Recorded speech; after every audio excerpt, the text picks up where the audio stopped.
Okay, so I think we can probably call the meeting to order at 5:05.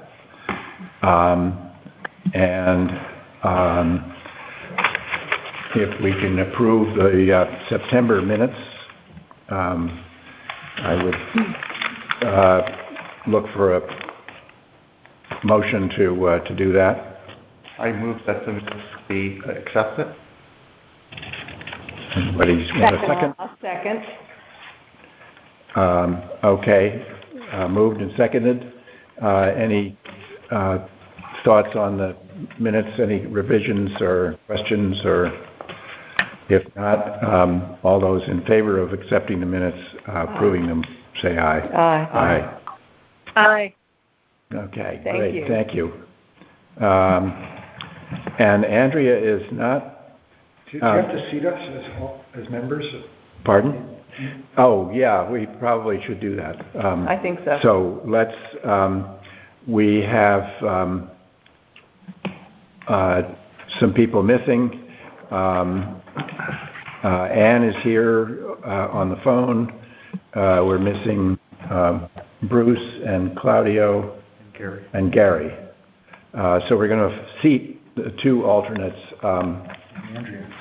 And Andrea, yes, of course. And so we'll seat the two alternates, Fred and Mike. And so I will move that we do that. I second. Seconded by Amanda. All those in favor? Aye. Aye? Aye. Good. Aye. All right. So we're going to, did everybody get a copy of Andrea's report? Yes. And any questions about it? One of the things that I talked to her today, and she was just hoping that there would be some people on the commission who would be willing to show up on Sunday, November 6th, for a work party at the Bartholomew for the Bartholomew Bridge project, which is going to take 2 weekends, but the 6th and then later, I guess it would be the Sunday, November 13th. The Environmental Club is going to come and help finish with the bridge. I just have to report that I spoke with Jim Mildren, and he thinks that we have the posts that we need from the supply of posts that I had lying around at my property. They're all locust, which is extremely rot resistant, and they should last a long time. I saw Jim yesterday, and he said if by chance you didn't have enough, he had extra. Okay, yeah, good. And he said if we needed more wood, he's been chomping at the bit for those dead trees over on by the Barbizon. Yeah. Remember we? Right. Okay, good.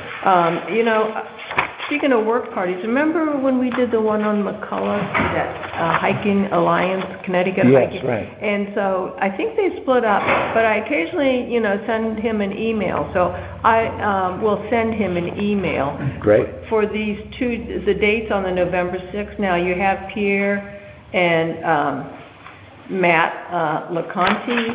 Is that what she says? Yep. There also? Yep. And I'm going to see if Jim and maybe Wayne can come on that Sunday. Okay, so I'll tell him. So it's 10 to 12. Is that what that time is? That's what she is suggesting. But aren't you in church 10 Yeah, to 12? I'm generally seeing... 12 to 2? 12 to 2 would be better. And 12 to 2 is usually warmer at that time of year. Yeah. So let's put it down for 12 to 2. Yeah. Okay. Good. And you're going to cite it. Okay. Yeah. Okay. Okay. So I think the rest of her report is pretty self-explanatory, so why don't we move on? Okay. Yeah, go ahead. I wanted to just mention two things. Number one is Andrea talks about the Hikers Happy Hour. Yeah. And We have that on our down that was later. the final one of the season, and there was some discussion about whether that would go forth or not. And I'm happy that at least within the inn we had a really good crowd. And I think since Chris Kitchings was tending by herself and she had 3 deep at the bar, I think she was pleased with the turnout. Yeah. And Evan nicely thanked her for her support, and I'm happy that she ended up with a "we'll see you next spring" note for the event. Yeah. And we did send a check as a donation for $100, not as much as Suzanne did. Well, yeah, but the hors d'oeuvres were simpler, which should be easier for her, because she has to... I think it was the bartending that blew it. It's making me feel like it, you know, like, Well, sometimes she didn't have that, you know. Yeah, it was just vegetables and something. but it's maybe in January follow up and see what she wants to do. So if it's not something. I think kind of off the record, she had an appreciation of what a bartender has to do, because I saw Evan with drinks in either hand. Well, She was getting a lot of foam out of the tap, and he had 2 half glasses. She poured one beer and it was mostly foam, so we let that settle, and then so she said, well, let's try a different one. So we did another one, the same thing happened. So I said, I have a full glass, but it's just in 2 glasses. Anyway. I wanted to mention one other thing, if I may, Evan. Okay. Yeah. And I was hoping Andrew would be here to discuss this. At the last meeting, we really didn't have time, but she wanted to know if we wanted to continue paying for the remote access to the wildlife cameras. And she asked for people to kind of write to her and see what they thought. And I don't know that we ever made a decision on that, so that might be something to discuss in November. Yeah. But one of the things I wrote back to her about is if you could hear this too, Ann, is to maybe, since we're not basically doing it under the aegis of the Rockfall grant, maybe move one of the cameras to Ferry Landing and see what kind of wildlife we have in the pond and around there. Mm-hmm. Oh, that'd be a good idea. I am totally in favor of that. So to keep the cameras, but change the location. Yeah. Well, Yeah. there's no. I mean, they're certainly portable, so Yeah. and easy to move. And we've already got them all set up. Yeah. So I think that's a great idea. Yeah. So maybe, Ann, you want to discuss it with Andrea and see about moving them? And then, Yes, I will. do we And wanna- I'll also... I think we're going to have to. Now- We're going to have some clearing done in order to. Great. Well, them- we can talk have them about that when we functional. get to my report, there's but no point in I, putting a camera up. right, but when the time's appropriate, right. we can just, Yeah. if they're not that difficult, we've certainly done them before, so. The other issue that Andrew brought up was, I think if I recall correctly, it was $17.99 a month for her access. So if that's something we want to continue having billed. $17.99 a month? Why do you think? I feel like we could probably, it wouldn't be too much of a hassle to simply download what we need, physically ourselves, or, what you do is you just, I believe, replace it's not a SIM card, but whatever that little disc I think is. that was the option, and whether we could have it streaming right to one of us, in this case Andrea, or go out to the site and, I don't know, swap out the little SD card. Yep. I Yeah. thought that we also had some students putting together video after it was all streamed, that we were paying a student to go through and eliminate probably 99% of Yeah. it. And then, so that's another question to ask her, because it's not just the $18 a month. Yeah. It's plus the students, so. Right. Maybe we can do a little follow-up. But I do think whatever we do, it'd be nice to transfer it over to to Ferry Landing, Yeah, no, that would be super helpful for my purposes. So. And if I could do one last thing on here. Keeping an eye on the time. Yeah, Let him take gonna be over, quick. right? And again, I was hoping Andrew would be here for this too, that I don't know who, Jennifer, is it Datum? She was here. Yeah, she sent out a notice that the deadline for this Old Lyme event will be at the end of the month, and I was suggesting maybe we do something focusing on Andrea's, the high school kids' work parties, and maybe have some photos of them. Because I know she's looking to give them some visibility and some recognition. I think that somebody has some, I don't know whether it's Andrea or somebody's got some photos I think from Andrea previous. She's got a nice. I think it would be a great write-up. Okay. So, does that mean that Greg and Andrew get together and do the write-up? That means that Andrew will give me material. Yeah. Okay. Super. Well done. Okay, thanks. And so then let's move on to Fred's report on Button Ball. I'm going to recuse myself and sit in the audience.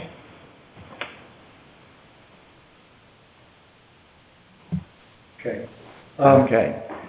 Yeah, so with the Button Ball, we concluded what we're terming the phase one part of the committee's work, and that was really geared towards responding to people asking for access to the property. So we came up with some recommendations, fairly minimal in scope, I feel, but anyway, just a sign at the beginning of the driveway saying that the property is town property, open from sunrise to sunset. Some signs directed people to some limited parking. We identified a couple parking places that really require minimal attention, minimal brush removal, no site work that can accommodate, I guess, depending on the size of the car, 4 to 6 cars. And we agreed to put up a little sign there, a parking sign. Martha Shoemaker actually offered to make one out of wood, which would, be very appropriate for that property. And then on top of that is this agreement to post some signs to indicate the property boundaries, protect the abutters, and also to protect the wetland. Yes. Okay, so that we kind of cobbled that together at the very end of September, and then I wrote a little memo to the selectmen, essentially those recommendations. So the committee voted on those unanimously. So that was very encouraging. And then the Board of Selectmen accepted those recommendations October 3rd. So that's sort of where we stand. Okay, so how many signs do you think are going to go up? Well, there's a sign at the beginning, so I think it's town property. There's one, as you go down the road, I'm not sure this is totally necessary, but there's a little turnout, and there was a concern that people would park there. Yeah. So there's a sign posted there. It's on the side of the pond, just to direct traffic further down towards where the parking is. Yeah. Then when you get to the parking areas, at some point you'll see, I think it'll be Martha's sign saying parking here. Yeah. And then there was some discussion. That's really it in terms of signs. Discussion about still taking down the no trespassing signs, and I don't know that the town has the authorization to tell private individuals. Okay, so that actually resolved very nicely because we've sort of been indirectly talking to Blackhall, and before we even really got to that, they relocated their signs, so it's well off the right of way. Yeah. So that issue went away actually very quickly. Yeah. Because I think they might have been, marginally within the right of way, something like that. But Blackhall was very good. They took care of it. Yeah. So that's taken care of. And then the other thing in terms of signs is just, this is agreement that we need to post some signs for the property boundaries as appropriate and protect the wetlands. And right. How would you protect the wetlands? Are you going to do a sign in regards to walking on the wetlands, Fred? Or one of the issues I noticed along the Blackhall River by Show Road and also on Watch Rock is the people basically wandering all over the place fishing. It's the people that come in to fish, I think, that are going to be Yeah, I mean, part of the answer, I think, and Mike brought this point up at the meeting, is I don't think it's like all of a sudden hordes of people are going to be down there, so again, be prepared for that potentially, but. We're going to have, some months to see what happens. Yeah. Because it's not going to be a while till anything else happens. Yeah, the word is getting out there, so I think we can expect people to be, visiting the property at some frequency. Yeah. But anyway, I was kind of hoping that the open space would have some resources there in terms of the kind of sign that we could post to protect the wetlands, because the committee doesn't have that, and I don't think the town has that. And with regard to those signs for the boundary and wetlands, there's an agreement that two people from the committee will, be part of posting that. So one person from open space. I don't know if it'll be Mike or maybe somebody else on the commission. Well, it would be certainly easier to talk about who's going to pay for the signs if there was a decision from the Board of Selectmen on who has jurisdiction. And that hasn't been solved. Well, basically the three commissions involved have all, said they have enough money to cover these initial costs. Yeah. And anyway, for the boundary lines, I think it was mentioned before, we could use open space boundary markers. So leaving. And we could, get rid of the open space if that's perturbing people. So and then we need a few signs for the wetlands. Yeah. So anyway, these phase one things were agreed to. Now they have to be implemented. And I've asked John Measham if he's sort of the point person for putting up at least the entrance sign and the parking sign and maybe even these other signs. He's been out of town. Mm-hmm. But that's one thing I want to talk to the commission about, if somebody would want to step forward and be part of posting the boundary signs and the wetland signs and helping figure out where we get a few wetland signs. Mm-hmm. Those shouldn't cost that much. No, at the worst, we could get them printed out someplace on, some kind of plastic material, and make them somewhat aesthetic, right? I'm kind of new to this, so. Yeah. Is that something that you would want to be interested in, Mike? In terms of a person that would be knowledgeable about where the wetlands, where we want to keep people off the wetlands and so forth. That's right up. That's pretty obvious where your feet start to get wet. Yeah. And then before then, there's usually a lot of Phragmites or briar. So there's only one or two places where you can easily access, and that's basically following the path out to the filled portion of the wetland that goes out towards the river. Everything else is pretty problematic. I would put a watch out ticks.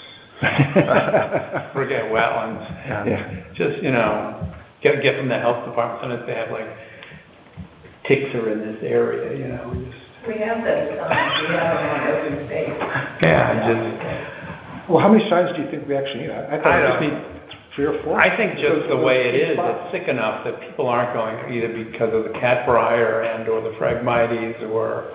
But there's all that Spartina grass that doesn't like to be trampled on, and well, in fairness, there's a filled corridor that goes out almost to the river.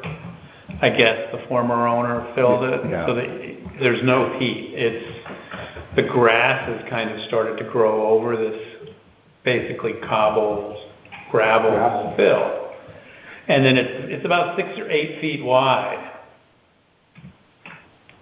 So, and if you follow the path, and depending on the tide, your feet will get wet or not.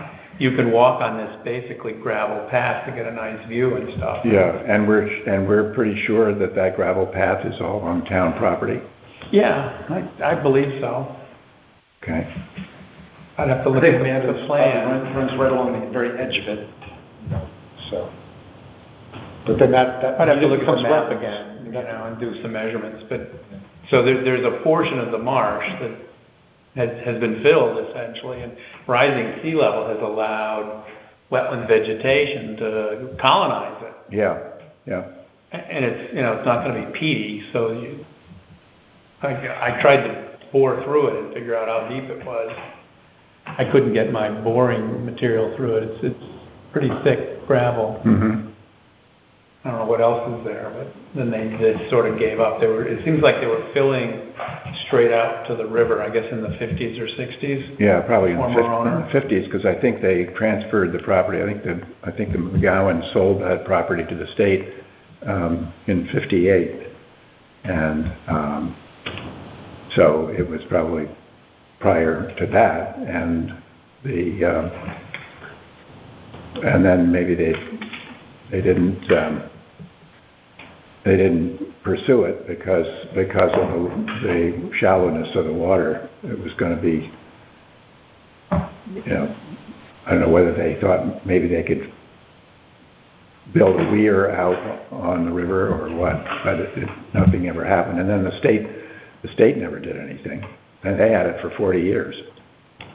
And then the town investigated and found that it wasn't going to be an ideal place for a boat landing, so another 20 years went by with nothing happening. So, and the next phase is just to finish up the signs. So yeah. It doesn't sound like there are any off-the-shelf wetland, off-the-wetland signs at disposal. Okay, so we'd have to come up with something.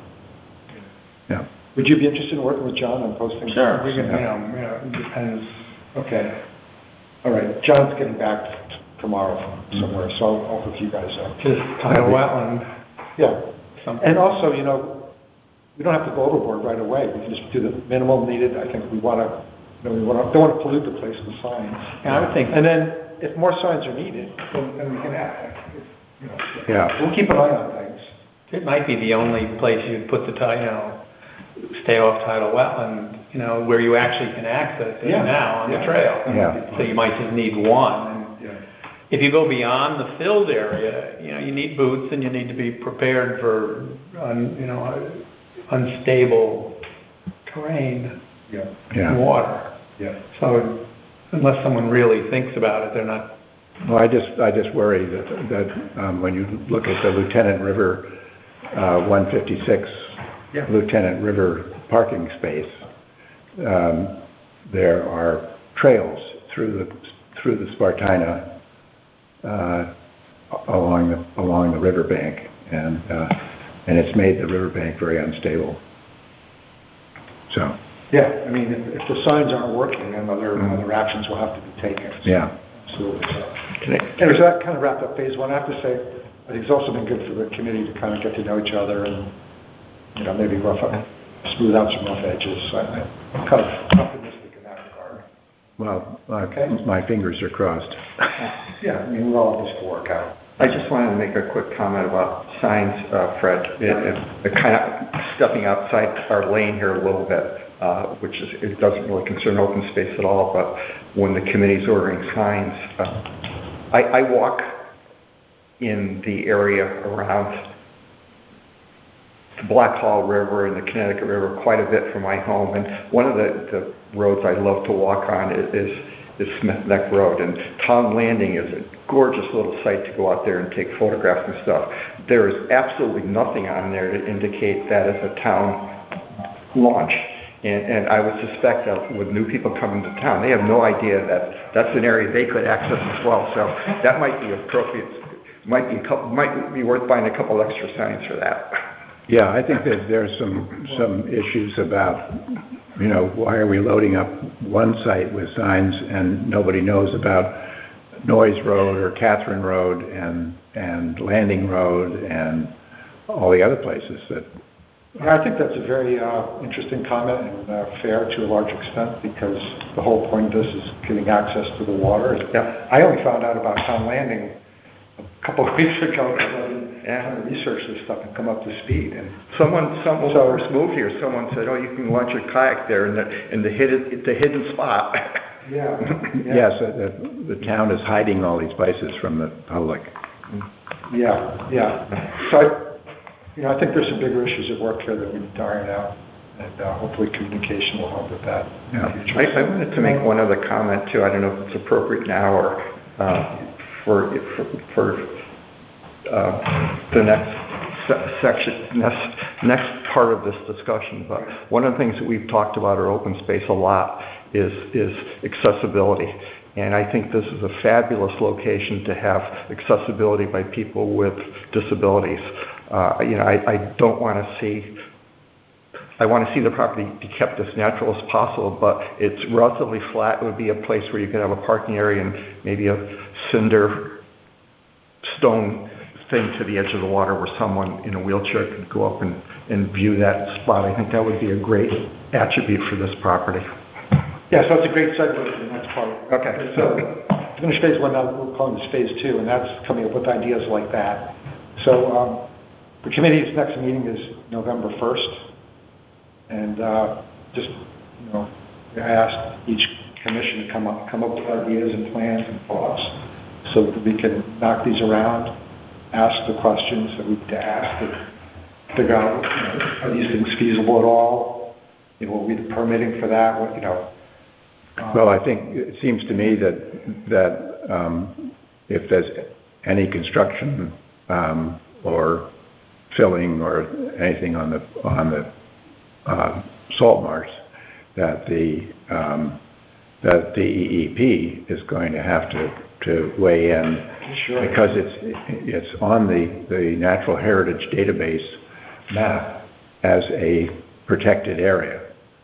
And so I'm concerned that I think it'd be worthwhile having DEEP do a formal assessment of the salt marsh. Not to criticize DEEP, but it depends on which analyst you get as to what the ruling might be. Some are extremely liberal. And I've looked at thousands of applications to build docks, and to the best of my knowledge, none have been denied. Ever.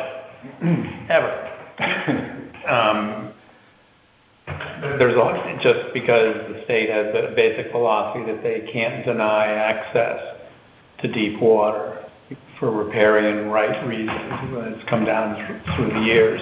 I think that's incorrect, and that's a misinterpretation of the statutes, but that's what it is. And some of the analysts, and I'm not sure who's there because they've lost so many, some are more sensitive than others.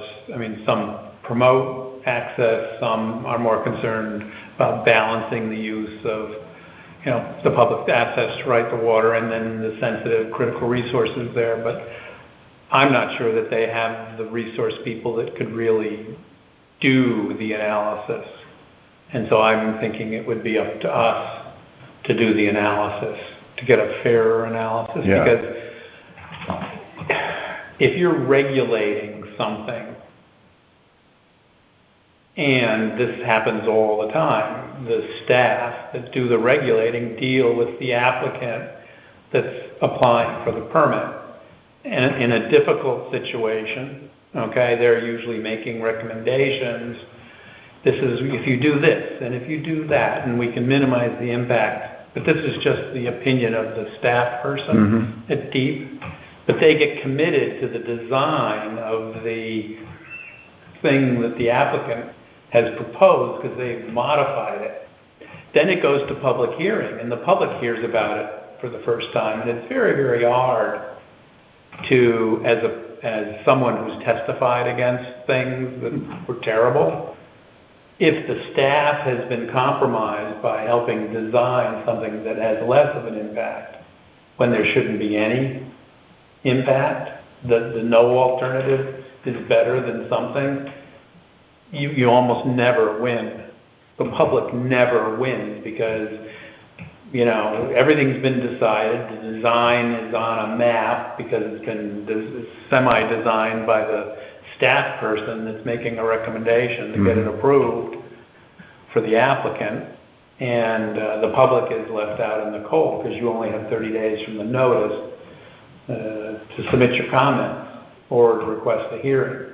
And you have to get 25 signatures to get it to hearing. But even if it gets to hearing, they have a hearing officer who a lot of times, depending on the hearing officer, gives more weight to the staff opinion than, more professional, qualified, and it doesn't get overturned until it goes to court. And, you know, who has the dollars to take it to court, you know? That's my concern, having, you know, looked at thousands of them. And it's pretty, you know, it happens even at the local level. So at the Inland Wetland Agency, you have an agent, and something really bad comes in. And so they're trying to figure out, well, is there a way that it can be designed in such a way to minimize? And then staff gets committed to a design that they've helped modify. So what you're saying is we need to really be careful when we ask what to do, because it'll gain a kind of momentum of its own. It does. DEP, and they're, you know, they should be impartial and listening carefully, but the staff gets committed because they have to deal with the applicant. And, you know, like I said, there's some things that are really, really bad. You know, someone's coming in to fill 50 acres of tidal wetland and they only want to fill 10. Oh, that looks good all of a sudden. It looks better than filling 50. But it's still bad, yeah. But it's still bad, and maybe none should be filled. Yeah. Well, but the other thing is what we may want to do is come up with our, you know, if we're really interested in getting some sort of access, you know, having a handicapped access out to a view in a location that we're happy with might be, you know, something that we would propose, not that we would fund it. We're making recommendations to the selectmen. The first selectman has no interest in spending money. I mean, that's come across clear repeatedly by his comments at our meeting, let alone maintaining anything that even the Harbor Management Commission gets a grant to build. I mean, who's gonna, you know, take the dock out every, you know, who does that? Volunteers. Now, the other thing that I pointed out, and I read the statutes on harbor management. Can I interrupt you for just a second, Mike? That's an interesting, I hadn't heard that mentioned before. So would a dock be only seasonal?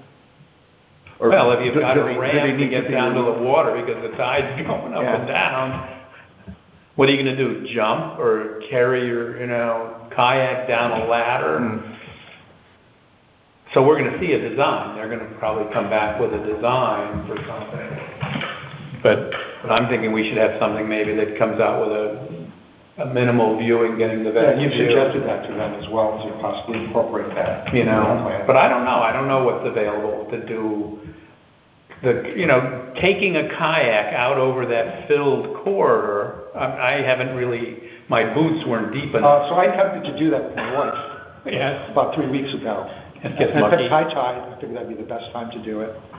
And it was not, we didn't accomplish it. We had to do something different. And okay, low tide was even let's worse. keep moving here. Yeah. Anyway, okay, you had a question or just trying to move this? No, I just was going to,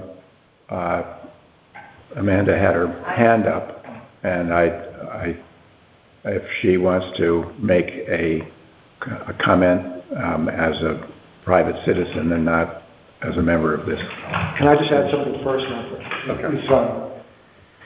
You know, we've gotten different impressions of what harbor management might want to do with the property because of what various people have said, but Terry Lewis spoke at the last meeting, and I thought what she said made a lot of sense, and I personally liked hearing it.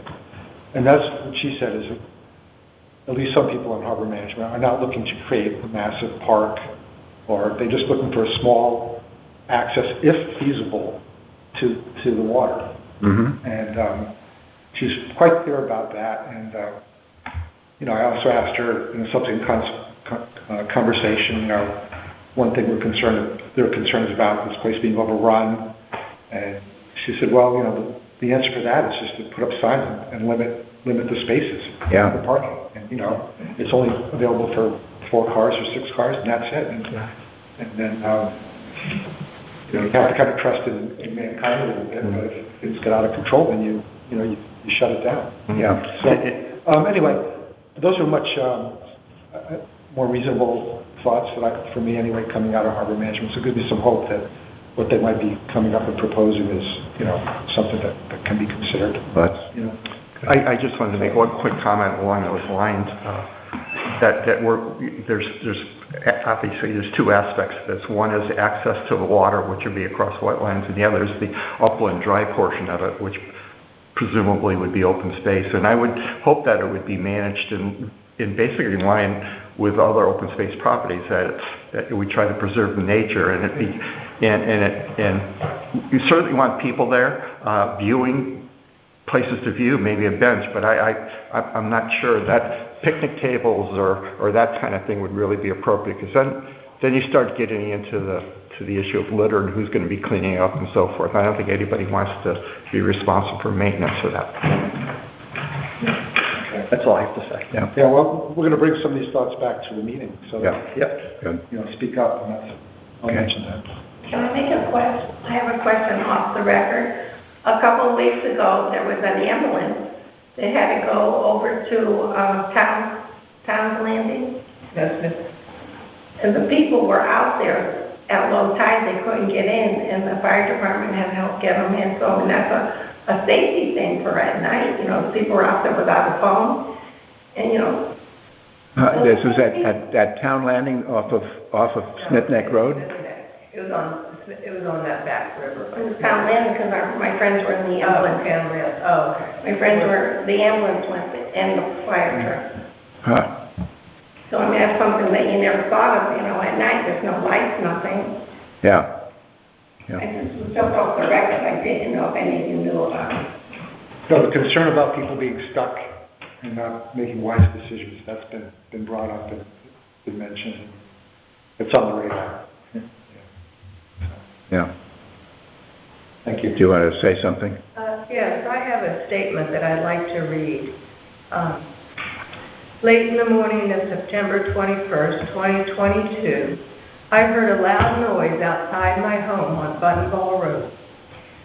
When I went outside to determine the source of the disturbance, I discovered Michael Barnes was operating a brush cutter on the adjacent town property at 36-1 Buttonball Road. When I asked what he was doing, he replied that he was tired of waiting and took it upon himself to clear the property.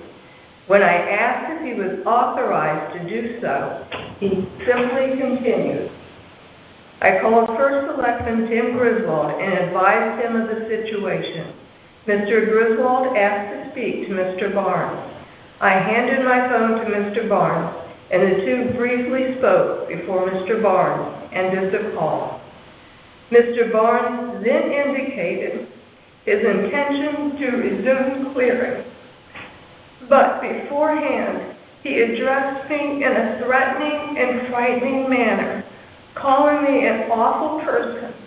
He alleged angrily that I had hired a company to cut trees on the very same town property.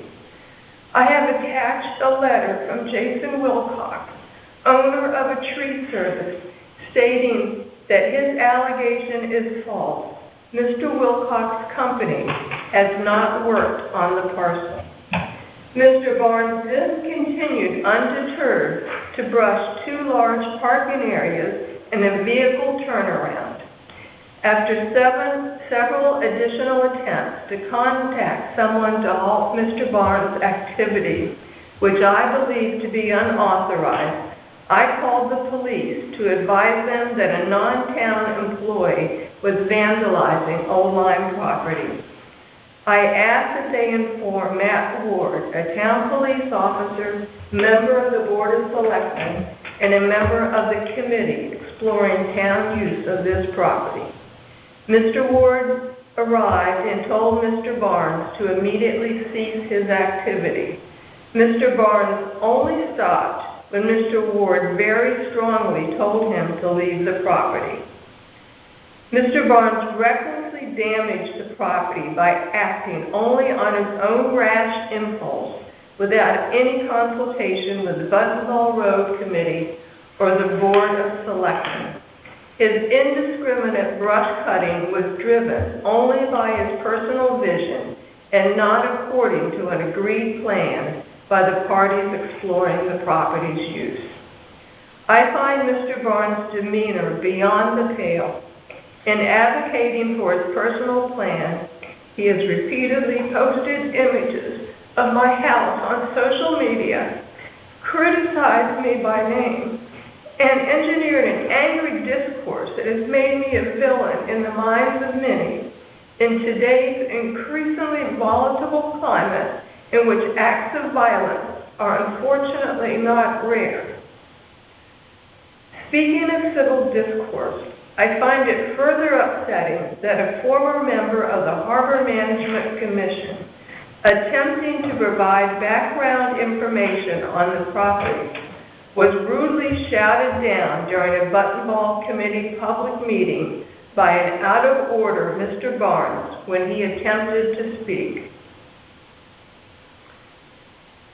I was recently in Florida where Hurricane Ian struck the West Coast. Following that storm's devastation, I needed to return to Old Lyme, but actually feared returning to my home of more than 35 years. I was told that the incident involving Mr. Barnes on the adjoining property would be addressed. I asked if there was a police report of my call and the department's response to Mr. Barnes' activities on September 21st. There apparently is not. I was told that Michael Barnes had apologized to the 36-1 Buttonball Committee, but I find no mention of that in the meeting minutes. Mr. Barnes has instead posted on social media that things are finally moving along. Mr. Barnes' reference to the property as a park. It is not and is unlikely to be placed under the jurisdiction of Parks and Recreation. It was acquired by the Open Space Committee of the Conservation Commission with the expectation that it would be a preserve with a natural setting and possibilities with water access if feasible. I trust the present committee, comprised of representatives of the Open Space Commission, Harbor Management, Inland Wetlands, and the Board of Selectmen, will objectively consider practical options for this beautiful property and wisely decide its best use.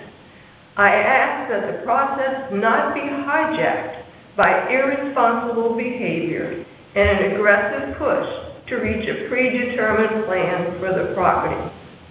I fervently also plead that Mr. Barnes restrain himself from future hostile behavior. Thank you.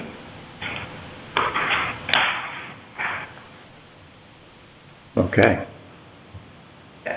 I will join the committee. Any comment? Well, it's a very delicate matter.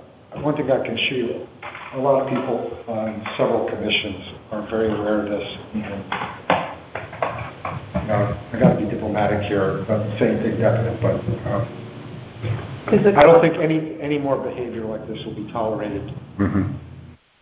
I'm not talking about the committee. I'm talking about perhaps even the commission that he belongs on. And I think people in charge of harbor management are concerned as well. Yeah. So, and I think there's no reason you should be treated that way, and I feel horrible for you. Well, it just points out to me that it's not only the behavior, but it's the disrespect to private property owners adjacent to. I mean, it's not, and in this case, it's not only Amanda, but to the Black Hall Club, which is a private club and owner of private property.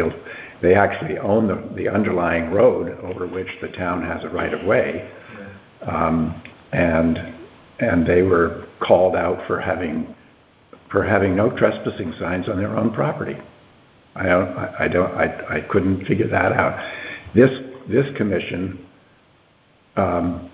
tried to purchase an addition to one of our open space properties, and in respect for the wishes of a private property owner adjacent to that parcel, we backed off.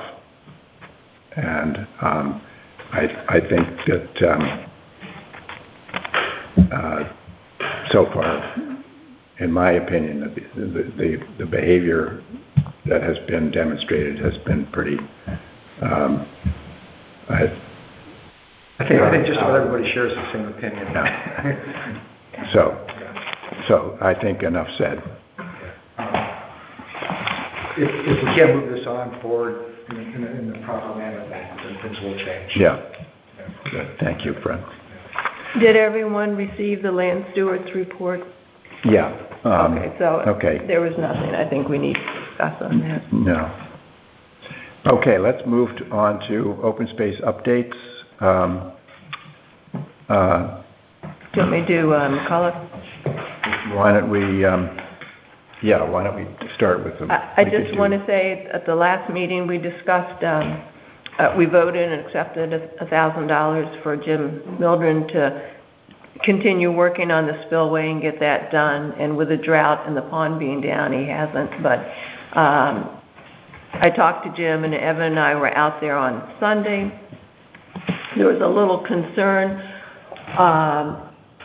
about if the cage for the beaver deceiver on that property was supposed to be exposed or underwater or what. So Evan and I sent an email to Mike Callahan, and he gave us some instructions, and I relayed those on to Jim Mildren yesterday, and it said it could be exposed as long as the pipe wasn't. So he's going to hopefully complete that in the next couple of weeks and then smooth that all out and make it look like there was never a roadway there, and it looked like it's been there forever. So that would be nice to finish that up. But while we were there, we saw no indication of the beaver. Well, there's a little bit of material packed against that semicircular fence that protects the spillway and protects the pipe. Right, but the water's still going through. Water's going through, and the beaver deceiver is working. So deceiving. Yeah. Okay, that's all I have. You have Bartholomew. Yeah. But Andrea discussed it. Yeah, I think whatever I had is in Andrea's report, and so we'll move that along. 16 Neck Road Planning Commission decision. You want to do that, or? Well, we can do it together. We had written a letter. This is the site adjacent to the Baldwin Bridge that was originally the affordable housing lots, and which didn't go through. And then a developer from downstate with overseas money, we've heard, not sure about that, but put a subdivision plan before the Planning Commission for 9 lots, gated community, private road, and a potential phase for second phase for private public access and a dock. And we had written a letter to the planning board and attended the first meeting, asked for a fee in lieu. And then they postponed the hearing. I wasn't available. Evan went. But in the meantime, Gateway had approached, I don't know if it's the land use or the developer, Greg might have some insight on that, but they asked for a conservation easement on the Connecticut River. And so that was what the planning board granted, and the conservation easement will be monitored by the homeowners association on that property. We had spoke with several commissions and the Board of Finance and the Affordable Housing Commission, and asked the public, and we talked about Hikers Happy Hour, to please attend, that the fee in lieu is in the state statute, in the planning subdivision regs, and it can be up to 10% of the purchase of the fair market value, which they purchased it recently for over $1 million. And that would fund directly our land acquisition fund. So by them not granting our request, we lost approximately $100,000 to the land acquisition fund, which means that the only person funding that is the taxpayers, because it's taxpayer dollars that put $75,000 a year into that fund. And this is the second time that the Planning Commission has not done a fee in lieu. So if you're reading these minutes or listening to this, I hope that you will encourage the Planning Commission to consider fee in lieu. We've heard in our the POCD from the Planning Commission, in our open space update and other documents, Hikers Happy Hour and Old Lyme Land Trust, we work with, that the town of Old Lyme and others want open space. And the responsibility should be on all taxpayers to ask planning and other people to contribute to this, rather than have it being strictly funded by taxpayers. That was $100,000 Well, potentially. that's the point of the point of the regulation, state and local regulation, is that if there's no open space presented in the subdivision plan, then there's supposed to be a compensation for that. We also mentioned to the Planning Commission that we're always looking, but actively looking for parcels of land, and they will be in the seven-figure price for large tracts of land. I think our account is basically at $414,000, and even though the Board of Finance says we'll support you, which is great, but it shouldn't be up to the taxpayers only to fund this. And so we hope that you will reach out and follow up this. And so in this instance, my impression is one thing that confounded it was the 75-foot conservation easement. And they said, well, they're allowing that, and that's sort of compensating for this open space. And I'm not saying that's fair trade. Well, but this, and I don't know if coordinating with the Gateway can. Well, they couldn't do either. And the other thing is, if you look at that cliff, it's pretty up-down. And the other thing I'm not saying it was a wise decision. No, but the conservation easement, monitored by the developer who's going to put in a private pedestrian easement and a dock. So what are they conserving? Yeah. Well, let me, if I could comment. Gateway, I was kind of in the middle here. Yeah. And it was an unusual situation where two commissions on which I serve really were both interested in preservation, but one at it from different points of view. And what happened was a Gateway staff person talked to Eric Knapp and said, we'd like to see if there's some way the traditional river scene, the forested hillside could be preserved. And Mr. Knapp spoke with the applicant, and the applicant said we would consider doing a conservation easement 75 feet back from the water. Evan made a great pitch to planning. However, the thing that I think was basic to the ultimate decision was planning's attorney. I think it might have been Mr. Casella, but I wasn't sure who Mr. Thompson cited, basically said that the planning had to do one or the other, either the easement or the fee in lieu. They couldn't do some of each. And that kind of swung it towards what the applicant preferred. Now, there were two... Money versus money. There were two... Not only no money, there are tax implications for the granting of a conservation easement. There's a value to the conservation easement. So they get a deduction. There were two suggestions made to planning that night. Suzanne Thompson, who is the chair of Gateway, said, why don't you make the easement 100 feet, which is set back from the river. That was turned down. Jim Lampos, who was a member of planning and was participating as an alternate, said, I would like to see an easement of 500 feet and two lots be lost because of issues of drainage and so forth coming down that hill. And he eventually voted against their decision, but it was, I think, a 5-to-1 vote or something to that effect. Very And disappointing. afterwards, I talked to a member of the planning commission, and one of the responses I had was that the town has always supported open space in its attempts to acquire property. If open space needs money for future, we'll support you, but obviously not in this case, not via the means that open space advocated. However, this is the second subdivision they've approved without a fee in lieu. Or open space. Or open space. Well, it becomes a precedent, that's the issue. Yes, And that's a big exactly. concern. And then the next one.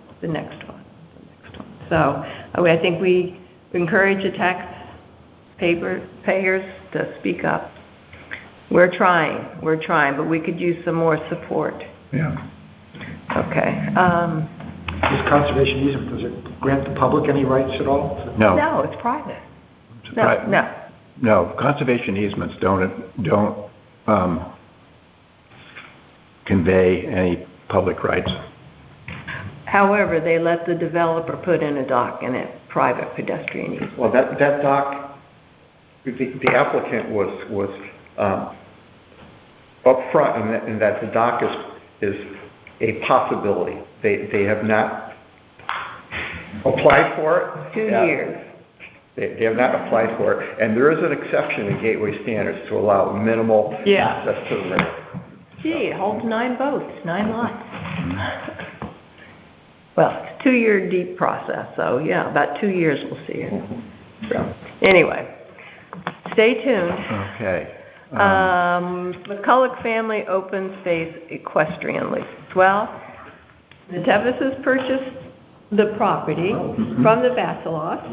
Yes, Yeah, good. yes. Without the lease, that's Yes, awesome. yeah. How about that? Wow, amazing. And no comment, the open space, Evan and I met with Tim Griswold, and we met with our attorney, Rich Cody, and he is handling any future questions on it. Yeah, we since it was more of a legal matter than we felt we could handle, we turned it over to the attorney for the commission, and so we'll see.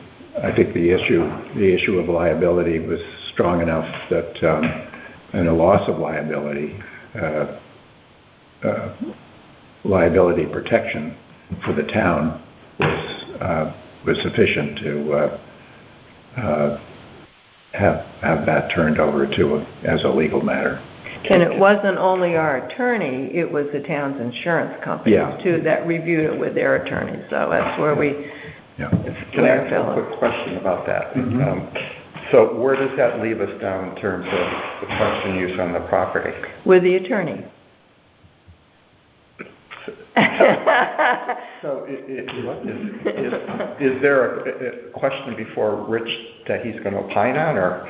No, we're just sitting on our hands right now. See what- My sense is that the lease is not going to work. Oh, the lease, no, the Because of lease, liability, no, cost of never. liability. So And so, but, that's over, the lease is right, over. it's a new So then what phase. can Cody tell us? I mean, you have to make it open to... No, that's still our decision, but there's, We essentially did support the idea of equestrian use by recommending to the Board of Selectmen that they, with conditions. with conditions, obviously, but the overall idea of opening it up to more than hikers and bikers. With no funding for signs and with no one doing manure removal. So that's why it's in But that could be there. a condition of use. We could say, if you're going to use Well, this property, you need you- to pack it out. At this point, it's with the attorney. It's better because the emails were flying back and forth, and we felt it was above our pay grade. Yeah. This is legal, and we don't want to get the town involved with anything that we don't have the legal expertise to do, so that's why. And the selectmen and Evan and I agreed this would be the best way to handle it. Yeah. So we will keep you posted, if we hear anything. Oh, let's see. So, should we go? Hikers. Andrea did a little bit. Yeah. We kind of covered that. Yeah, I think we've covered the Okay. Hikers Happy Hour. So let's go on to Anne. And she has given us a very nice, has everybody received Yeah. her? Oh, can I just interrupt you for 1 second? On Bartholomew, that was, I don't know if you all saw this, is kind of the picture of the bridge that we were thinking about. Something similar. Something similar to this. I'm sorry, I Yeah. forgot to mention that. Great. I know, it looks very nice. Okay. Anne, you still with us?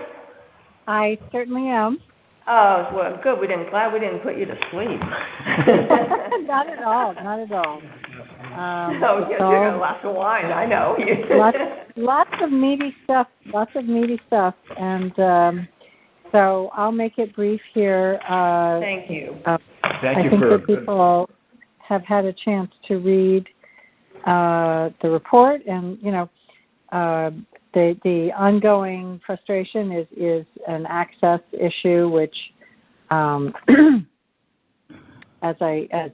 of the things that came out of the site meeting was that it's probably better to wait for leaf fall to do, anything more than just some basic navigation clearing, which Wayne had said he would be able to do more short term than it turned out. So I'm hoping he'll be able to get around to that in maybe the next week or so.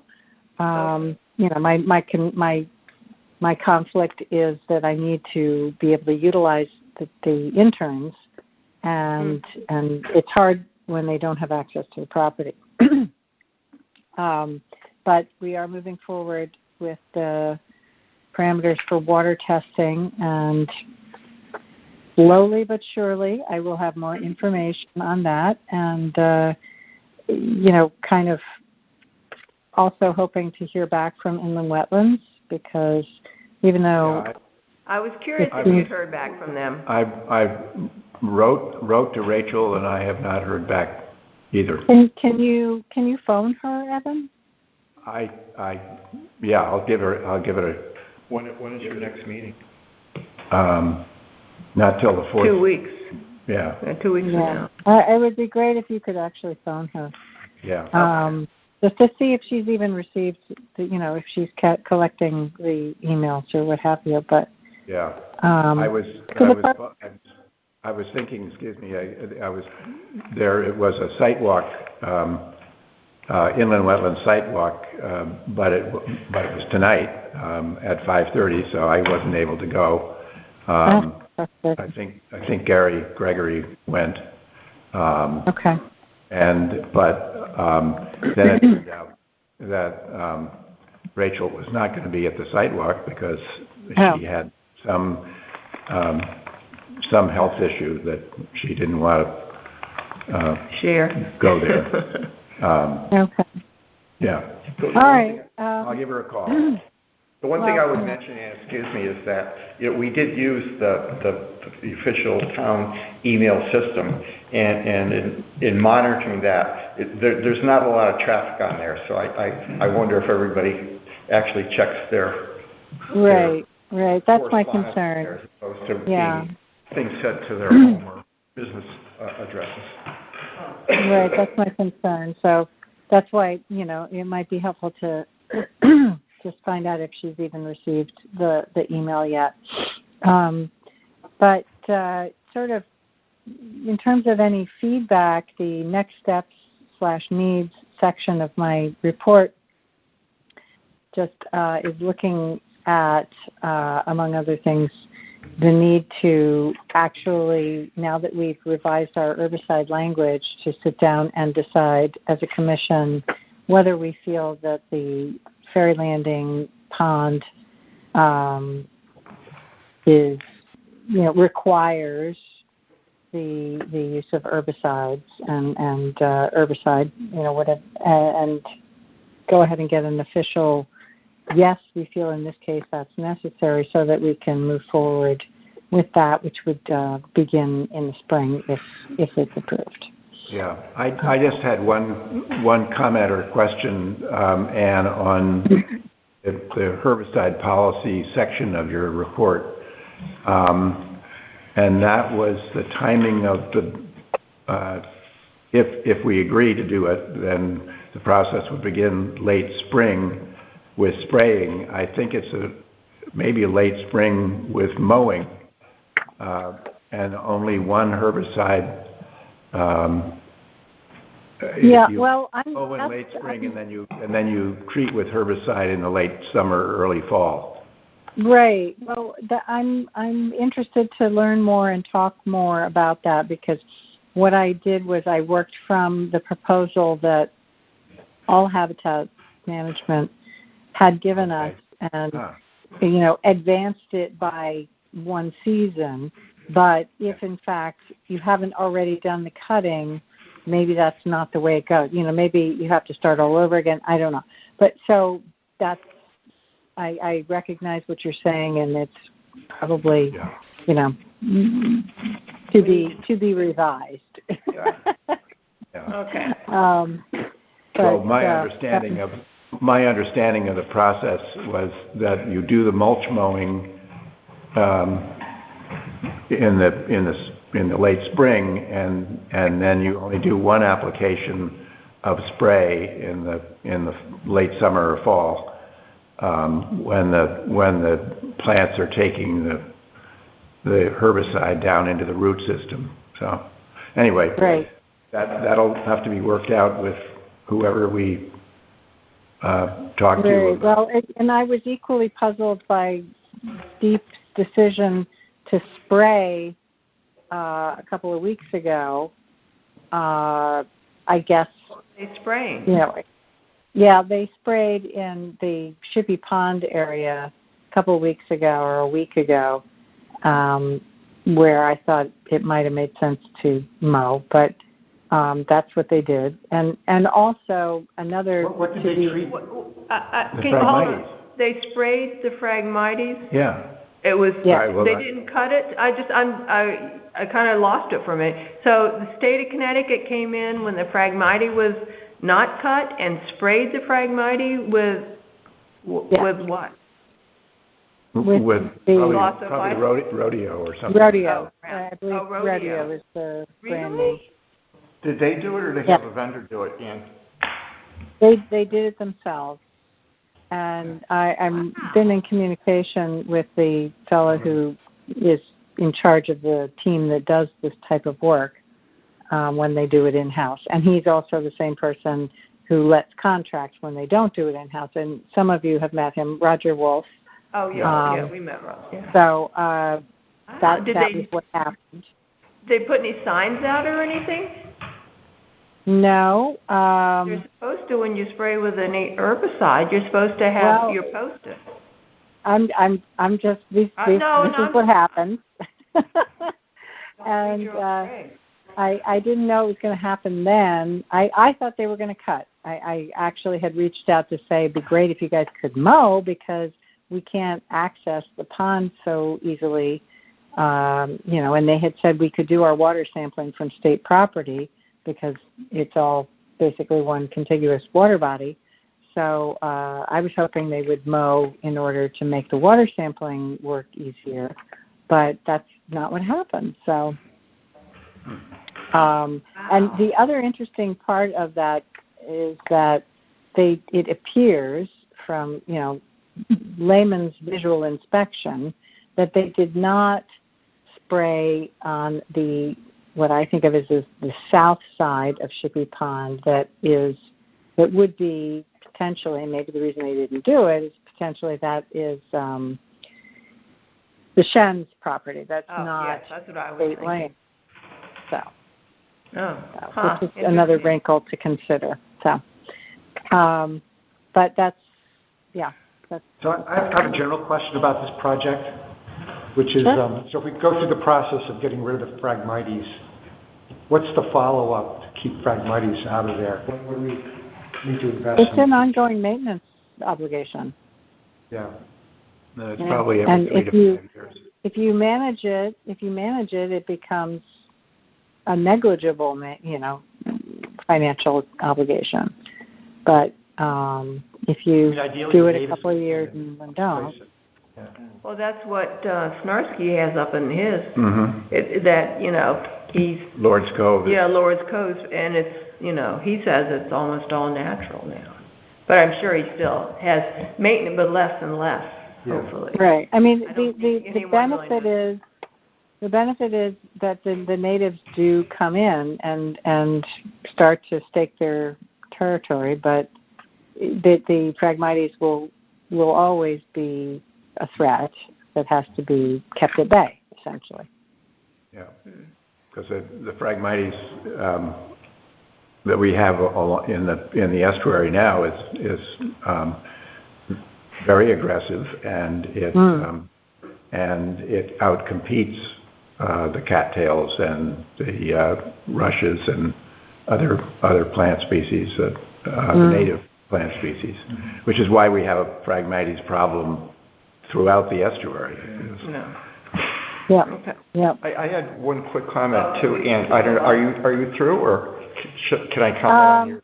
Essentially, just I do.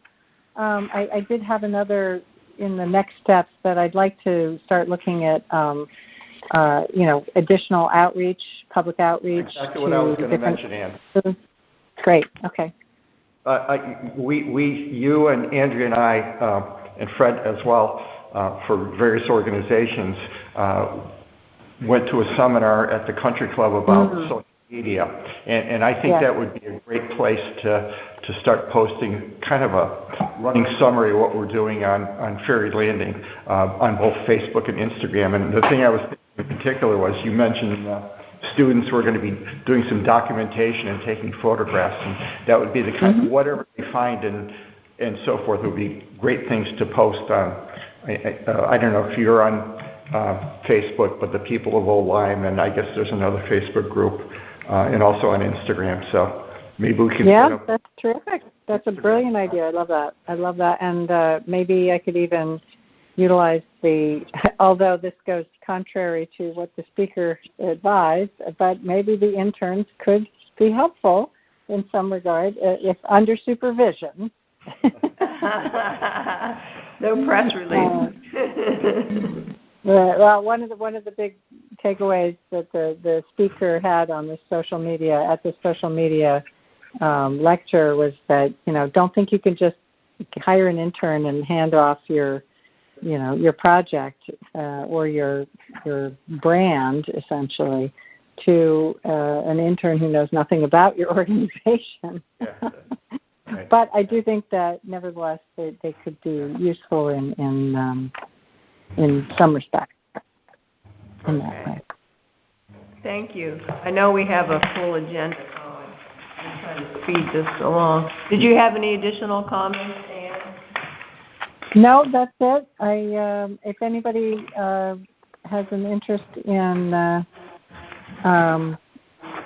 donating equipment for the work that volunteers and interns will be doing on the property, please let me know. Donating or lending? Or lending, sure. Okay, because I could lend some. I would not want to donate, but, I could certainly. Yeah. I have a couple of extra, and I would be glad to lend. So, okay. Great. Can you maybe send an email out on that and then see what we can get? Oh, super, Yeah, thanks. I will. Okay, thank you very much.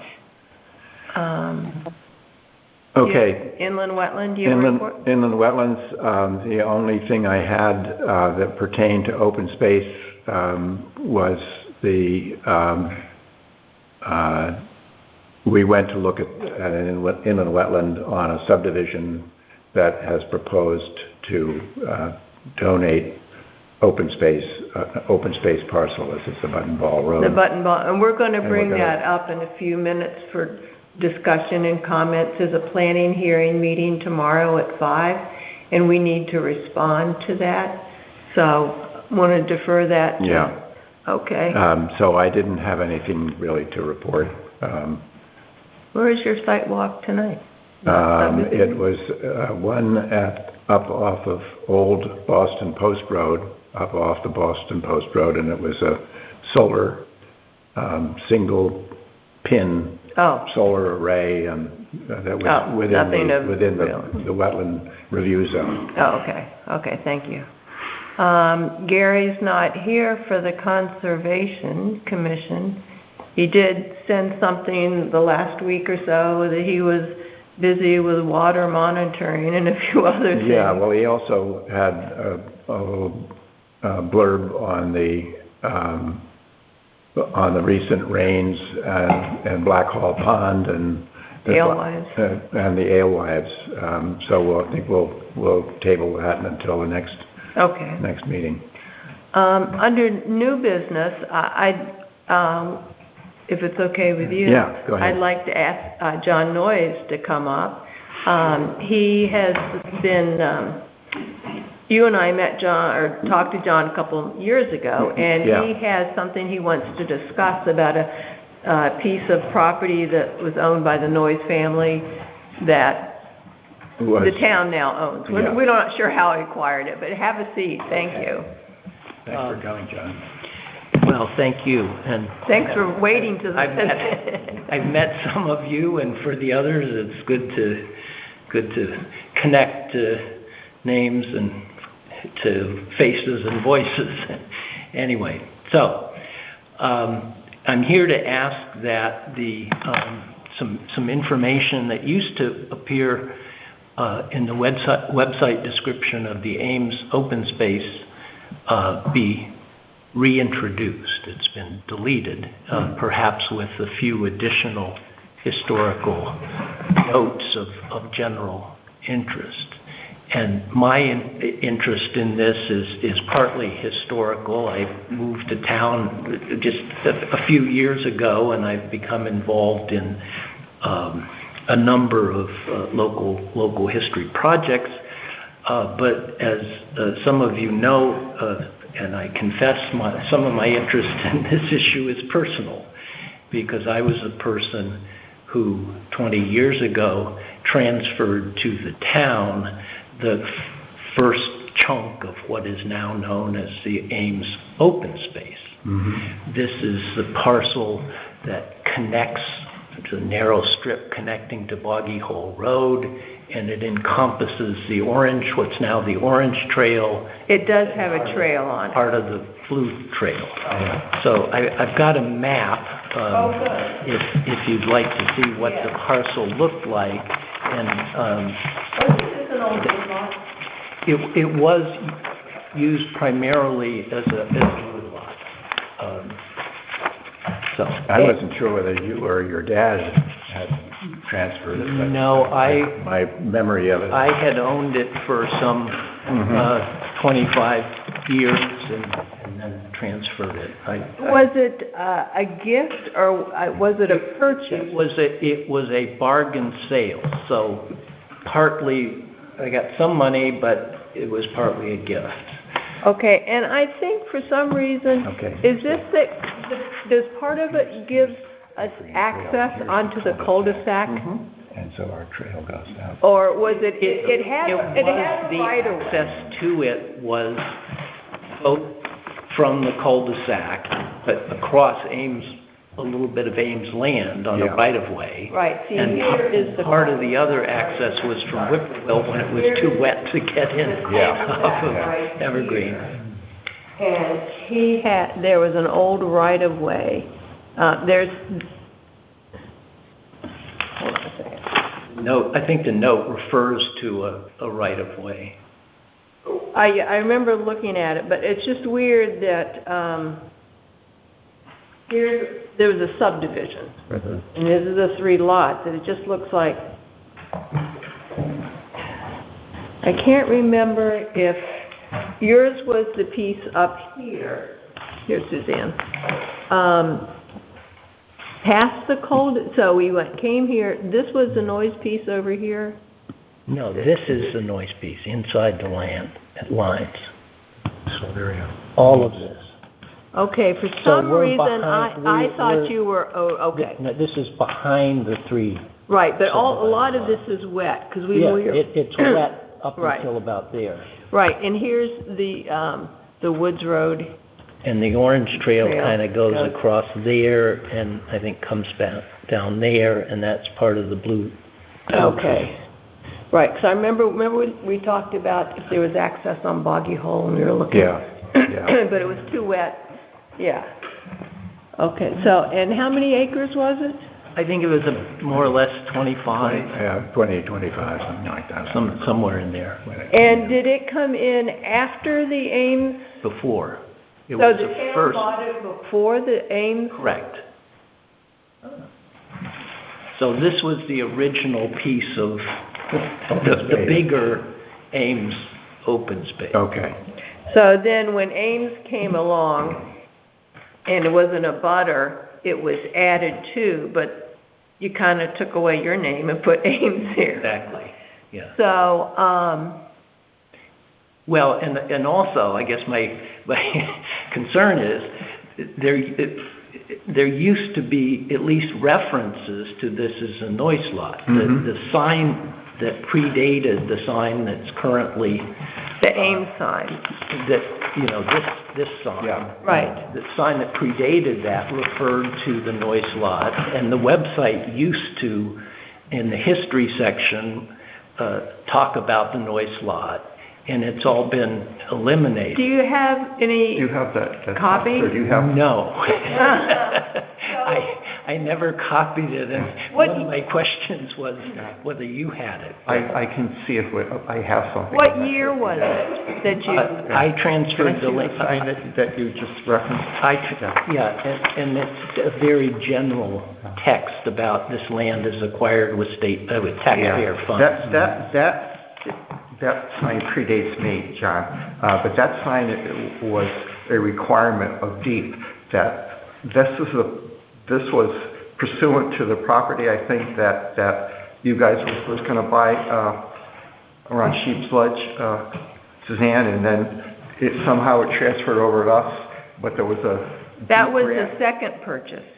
That was the second purchase. That was this piece, Yes, but... That was Sheep's Ledge. If DEEP assists in the acquisition of any land, you need to have signage showing that they Contributed. They contributed. They get their name up there. You have standard language probably with all the... Yeah, you gotta cite their... But you were first, Yes. and then the Ames piece. My transfer was February of 2002. Okay, that's what I was going to ask you. I don't know when Ames transferred, but I know it was after that. Yeah. And There was discussion about the right-of-way over. Right, I remember, I ran Land. across that. And then the second piece that had Sheep's Ledge on it was, what was that, 2010, 12? I have some notes on that. Yeah, and George James, 2000, so that would have been under George's tenure. Yeah, when he was chairman Because, yes, so... of the Conservation Commission. Yeah, I have correspondence with George. Yeah, that's what I thought. So, because I had looked at some of the meeting minutes back in that time, and I had seen that there was, money exchanged hands. So that's why I wasn't sure, because it was a donation in part, and it was part bargain sale. Yeah. So, just trying to get the history of it so we could decide. Well, it was, technically it was a bargain sale, but it was a sale at a price that we got an official appraisal and it was far under the appraised value. Yeah. So the difference between the appraised value and the actual closing value is a gift. Donation. Right, so you got a tax. Yeah. So what would you, what are your thoughts on you'd like us to do? Well,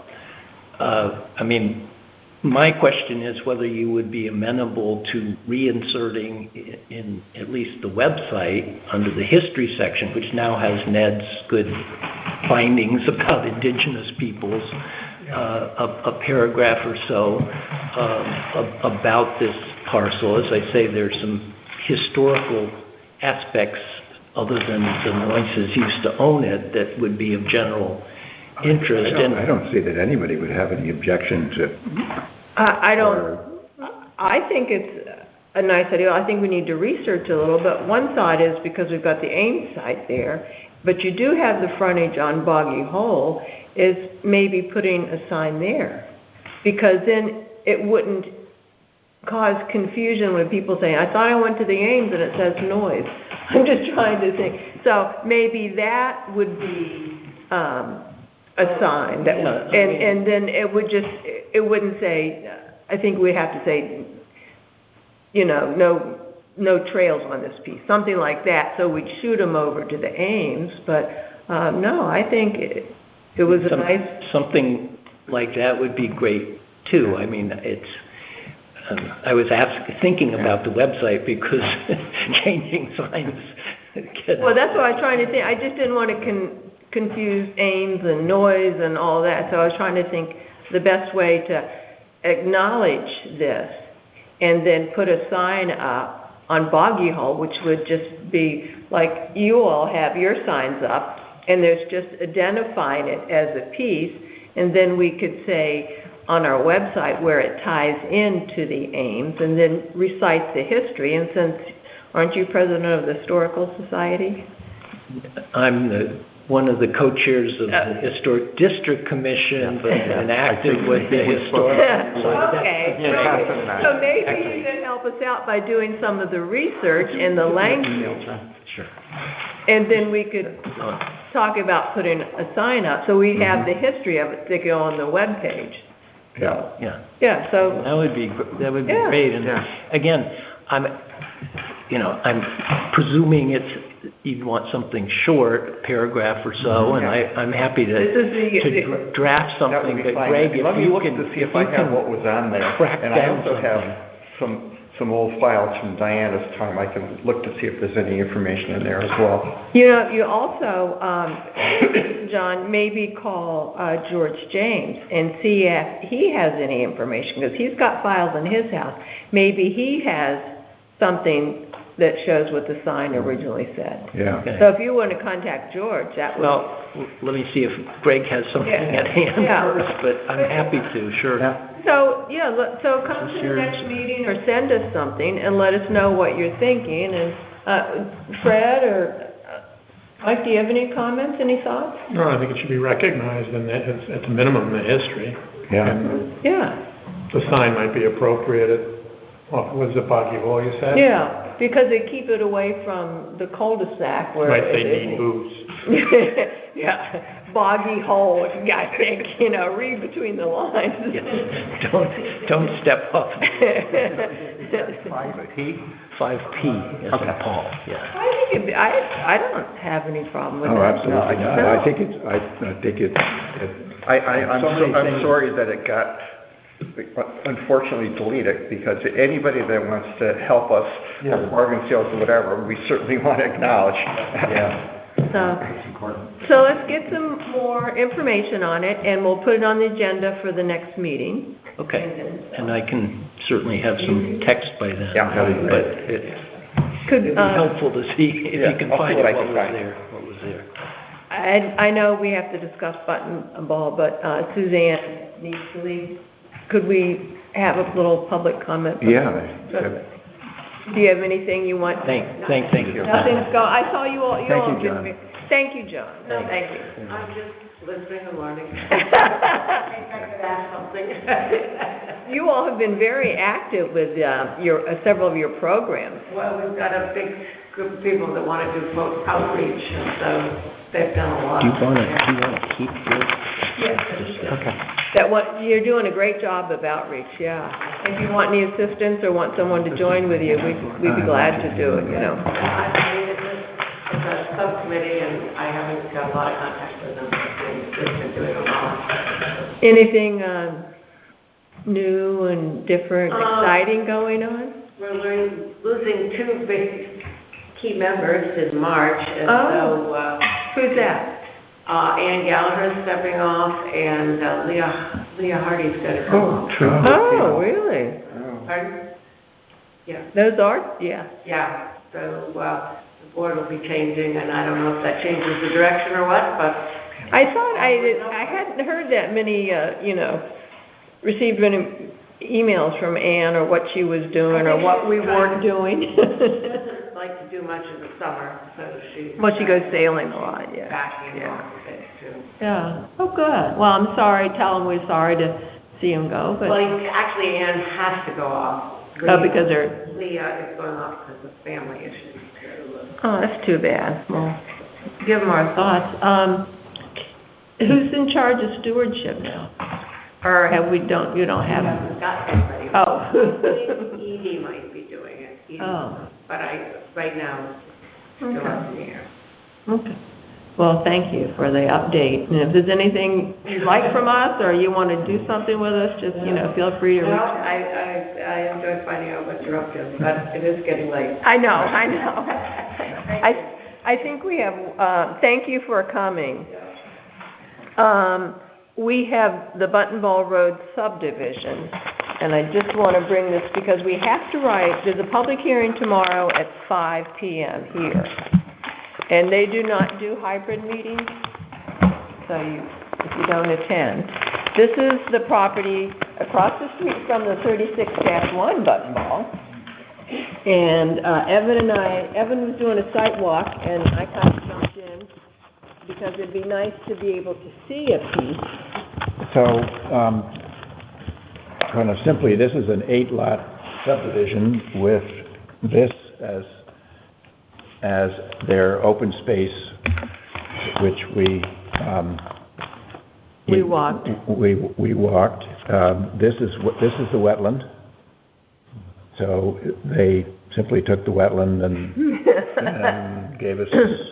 Can't build there anyway. And this remainder here is this huge piece of ledge, which we walked around. This is ledge right here. But that's that big piece that we... Yeah. But we walked over. It's actually very interesting, but it's, Is this the property that has an existing White House on it? No, that's over here. That's the Elianco property. And this is Black Hall Country Club. Okay. This is the golf course, right? Right. Right here. And there are no existing houses on this. This is just bare land. This is all lawn area, or? Yeah, this this is is golf course. It's all all fairway. And over here it's heavily forested. Oh. So over here. no, that's Elianco. Yeah. But actually along here, Oh. they have a little bit. There's some forest there. Yeah. Okay. Because we walked it. Evan and Gary were walking it with wetlands, and I came along. And then after wetlands had left, we walked with the engineer and talked to him about different options. This piece over here, Elianco, which goes over to the corner of Shore Road and Button Ball Road, is on the market. They turned down 3 bids. They're looking at a 4th. So we're not sure what's going on, but it'll be a subdivision and potential open space. So How many acres is that altogether? That's about 20 acres. Elianco. No, yeah. 17 acres. point, something like that. So we originally said, well, why don't you give us this lot so we can go here, and they weren't giving up that lot. And so we looked at this, and we said, this piece is available, and would you be willing to do a pedestrian walkway here to go over to open space here? And because we don't know what's going on, and they weren't too sure about that, but I have been corresponding with the country club, and they are coming to the meeting tomorrow night. And of course, we're kind of under the gun to write something to, do you have that piece of paper I gave you? Looking for it. Oh, here it is. Never mind. They're coming, and we'd like to do something. They expressed some concerns on this plan. Let's see. Because of the early morning noise and lights generated by the golf course maintenance operation, the commission might want to require that all the lots have a heavy buffer area from course operation. The proximity of the short game practice area, maintenance garage, and 14th hole residents will be impacted by the sound of mowers and blowers early in the morning, 7 days a week. It's the sort of issue when residential lots are approved near active farmland operations. The new residents may not be accustomed to the noise, smell, dust, and eventually the complaints begin. We believe a conservation easement may help provide a buffer to reduce the effects of our nearly 60 years of operation. And we've worked with Black Hall Country Club before on other issues, and, you know, we're sympathetic to their concerns. And so if we took this piece for open space, we could support them in their need to put a conservation easement on these 3 lots. And this one especially, because this one will definitely be affected by their practice putting green and the buildings and the lights and things like that. Yeah, they have a maintenance shed along Button Ball Road. And that's where all the mowers and the tractors and everything else. The traffic, all of that. I have a nephew who is a teacher in the summer. He works at Lyman's golf course in Middlefield, and he's a greenskeeper, and he's out there 5 in the morning mowing. My son worked at Black Hall for 6 years, so I know what time. That's how I learned how to mow the lawn for my son, because he mowed the golf course. But I was thinking, and Evan and I talked about it, because I had talked to Tony, the president of the Black Hall Country Club, thinking that we would support them in putting a buffer zone for that. The engineer also discussed the possibility of giving this to a homeowners association. And Evan and I talked about, do we want this a little piece of land to maintain, but with a conservation easement that we'd have to monitor, with this piece being for sale, and with another 20-acre piece being for sale, yeah, it might make sense to... Well, a lot of that 20 acres is also wetland. I mean, there's a fair amount. You drive along Route 156 there, and well, that's the other one. Yeah. Yeah, the brothers. Yes, because that's their other piece. Oh. Because, so it goes like, here's Button Ball. Yeah. Here's Shore. Yeah. Here's this piece right here. Yep. This is Elianco. Yep. And then Black Hall has a piece right here. And then this piece. I didn't know they had frontage here on 156. Huh. So interesting. So I'm, moving the line. Yeah. And then this piece is for sale. And that goes over to Fairway Falls. Fairway. And they were going to access this to Fairway Falls. There's vernal pools. It's that nice corridor down 156 that is just right before the state park on the right, where it's all treed and nice. You come over Black Hall Marina, then you have the cemetery lot, and then it kind of goes down to the old gas station there. So it's pretty treed. So it might be something that we could connect going down there. It's a beautiful wildlife corridor, because once you go here to the Black Hall Country Club, and then there's a small little, that commercial piece, and the railroads and Bartholomew. So it's a wonderful wildlife corridor. I have just a question on that connection, though, and how practically that would work.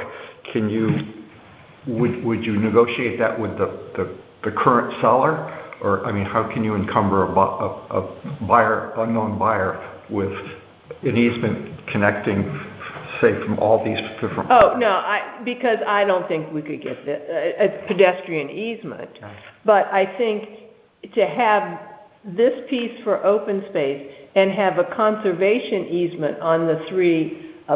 So you arrange with the property buyers of these lots to set aside a certain amount? Well, with the developer, you would, on our application, or our presentation to the planning board, we would say, we are interested in this open space, but we also want to request a conservation easement on this, and the Black Hall Country Club, we support their request for this, and we think it will make everybody good neighbors, because otherwise the other boards will be running back and forth where, can you fix the lights on the maintenance? And they are bright, trust me.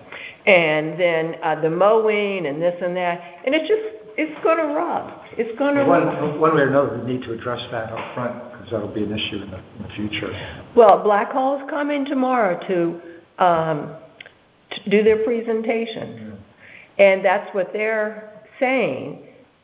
But I think we could support them and say we would be glad to take the open space and a conservation easement and monitor it, and knowing that these pieces are surrounded by other pieces that are going to be for sale, or, potential subdivisions with more open space.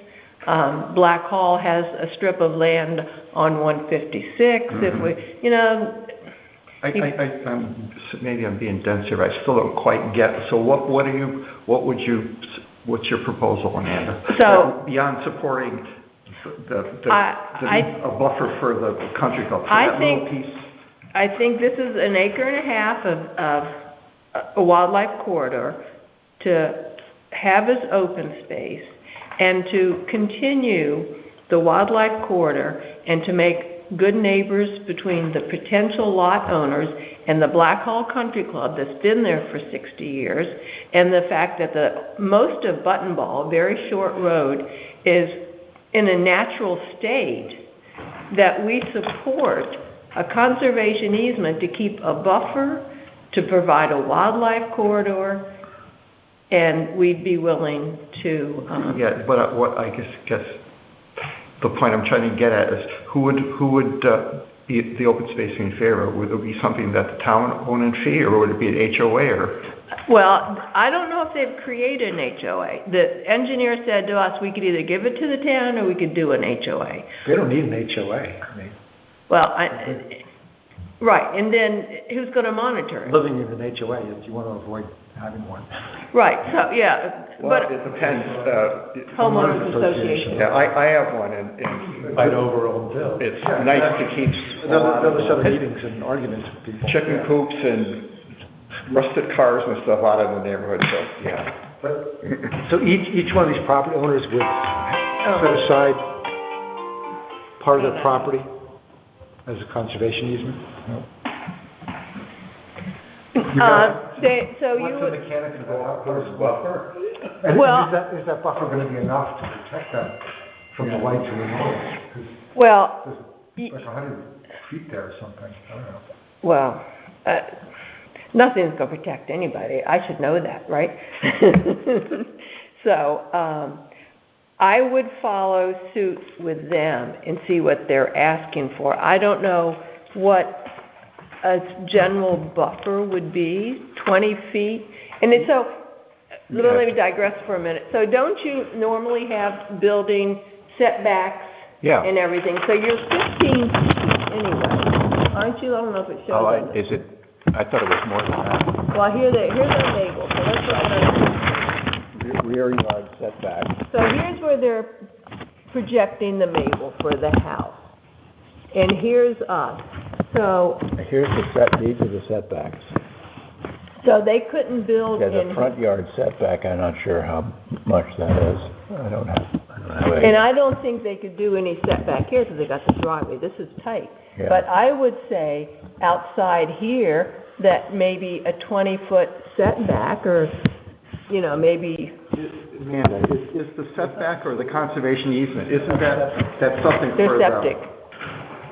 Not shown on the plan. The setback is only for the building, or any building. So they could put sheds, But even in the setback, this homeowner could clear to his property line. Right. With a conservation easement, that would be... So it would give them, and I was just trying to see what this line is. Which one? This one, the That's Mabel. the setback. No, I mean what the distance between here and here. That's what I was trying to figure out. Where's the scale? Where's the scale?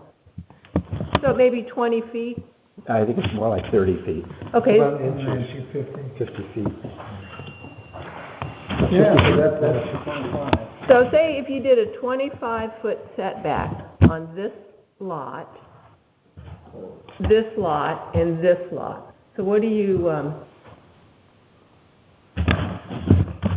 50 feet. that's 50 feet? So that's maybe 35 feet. So a 30-foot setback. But Amanda, wouldn't that be an issue for the seller and the country club? It's not really for us to get into the details. We just support it as a wildlife corridor or whatever. But, Well, I agree. would you rather not say anything from? No, we can support, if we can support the country club's plans for a buffer. For wildlife conservation corridor / buffer. But, the particulars of it, I think they would have to work out. Yeah. But then they're going to ask who's going to take the conservation easement.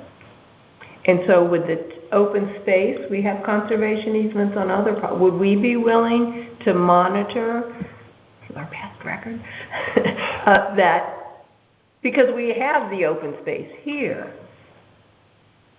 So we would basically have to go and put our little markers up, go tap, tap, tap, and put it out. If we owned the open space, that would be the anchor for the conservation easement. Right. That's what I'm thinking. And then you just legally. And so we're there, and then we're supporting the Black Hall Country Club in a conservation easement or a buffer zone. They're calling it a buffer zone. We're calling it a conservation easement. Basically the same thing, 30 feet wide, and we would be responsible, the Open Space Commission, for monitoring it. Are we good at monitoring? Probably not. No. I bet you there's all sorts of encroachments on our property boundaries. Oh, Okay, there are. no. There have been on Bartholomew. So. Yeah, I can imagine. It's Well, not walking the boundary.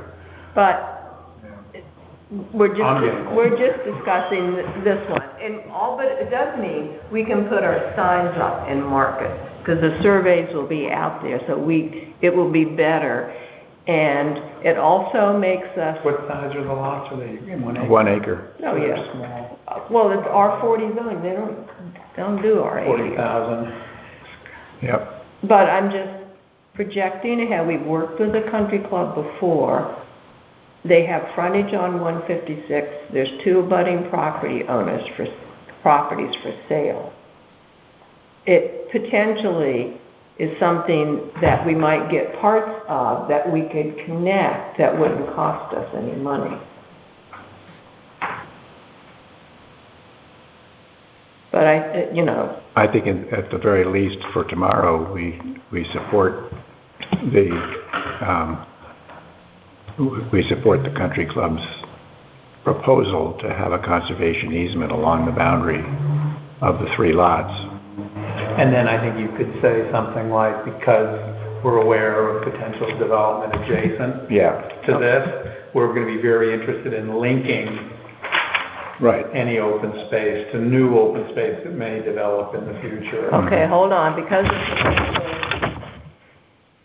development, this is just basically what you told us. Well, because of potential adjacent development in the future, in a not too distant future, apparently. This commission would be interested in planning for linkage to this other potential open space. I don't think it's bad to say that, because that's one of the key planning things they should be doing, trying to link open space together as properties develop adjacent to each other. Got that, Greg? And then we're going to write this letter. You can also support, I think what the country club is potentially doing supports that idea of linking open space. Well, it protects the golfers from, prying eyes and all of it. I mean, they've had 60 years of pretty much isolation along their boundaries, and now suddenly all that's changed. Well, I think it also protects the country club. I wouldn't say the golfers, because then that sounds too uptown. And the new owners from any potential conflict unless they play in the golf. future. So help me understand, because I'm new, so who decides that this would go into conservation easement? Well, the Planning Commission decides what happens in any subdivision. Oh. This is what the developer has, and the engineer has presented to the planning board. And this is why it's always nice to do workshops so people can have discussion instead of going to a planning hearing when it's already developed and decided. But knowing the country club, and they talked to us before, and they said we would like a buffer zone. And so I think we're saying we'll take the open space, but we support the country club in their buffer zone because of the potential development, because of reducing the conflict, and we think, being a good neighbor is important. So planning can ask for that They conservation can- easement to They be can, established, or they can dictate it, or they can not do anything. but they could dictate it. Yeah. Oh. And so if they said to us, are you coming to the meeting tomorrow? No, I'm afraid Okay. I just heard about it, so No, I no. know I'm I. sorry, I have something planned, so. Yep. These 5 o'clock meetings that everybody wants access to. But anyway, so I will go, but I was just saying, we will support them, and I don't want to speak out of turn if they say, well, will you take the conservation easement? Then I don't want to say yes, unless. Yeah, you say yes, especially if it's linked to future owners. Right, and protects a wildlife corridor. Living on Is the that other. habitat what's there? Is the wetland in the natural state that's landscaped into oblivion on the golf course? Yeah. I don't know. Well, I don't know, because I don't have the topo for the other side. Yeah. I do know that when they talked about these 2 lots were forested, but so what's to prevent them from cutting down all the trees? Seems like a lot of people would benefit from the conservation easement. The homeowners, the wildlife. Yeah, unless the homeowners want to be with a golf course. Right, or a player there and want to bring their golf cart there. Okay. So, but I'm just, Maybe they like it. yeah. Noise in so- the morning at 5 o'clock, so. But then, you're right. Nobody knows what someone who wants to buy that. But the whole idea is to be forward-thinking and to protect that wildlife corridor, because the rest of the land is in development, and then if it is developed, we've at least protected some of it and provided, I think we should go for that.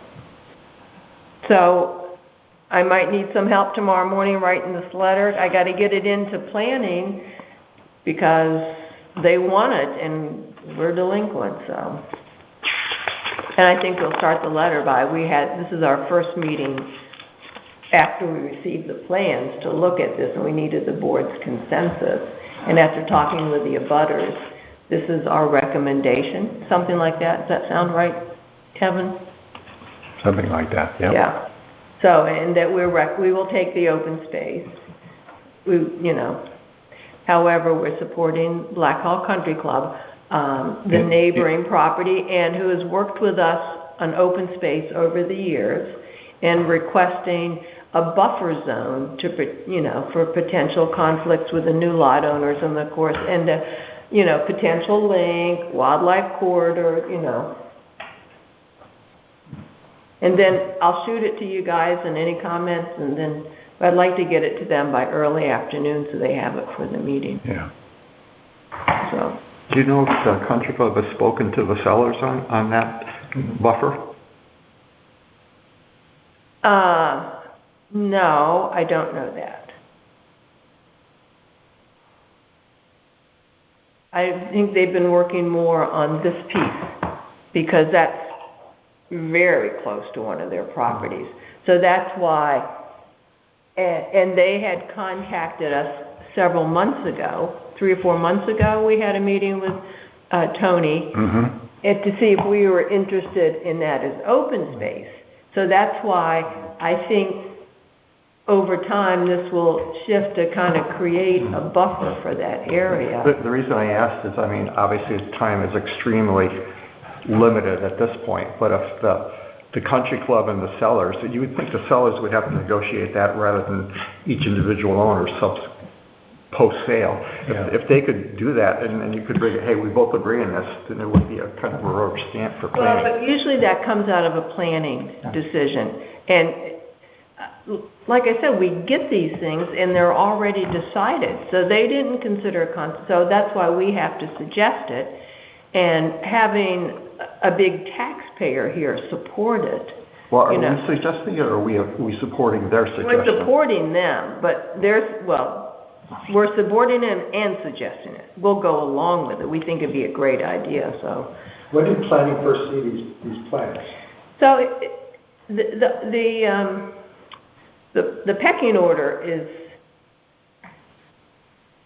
difficult.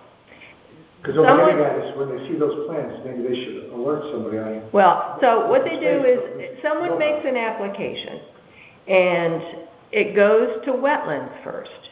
And then wetlands comments, and then it goes to planning. They make an application, and then we get copies back then.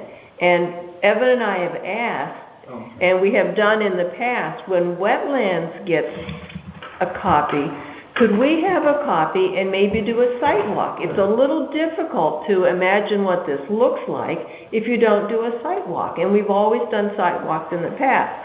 But the best scenario, which we have done on occasionally, is to have a workshop.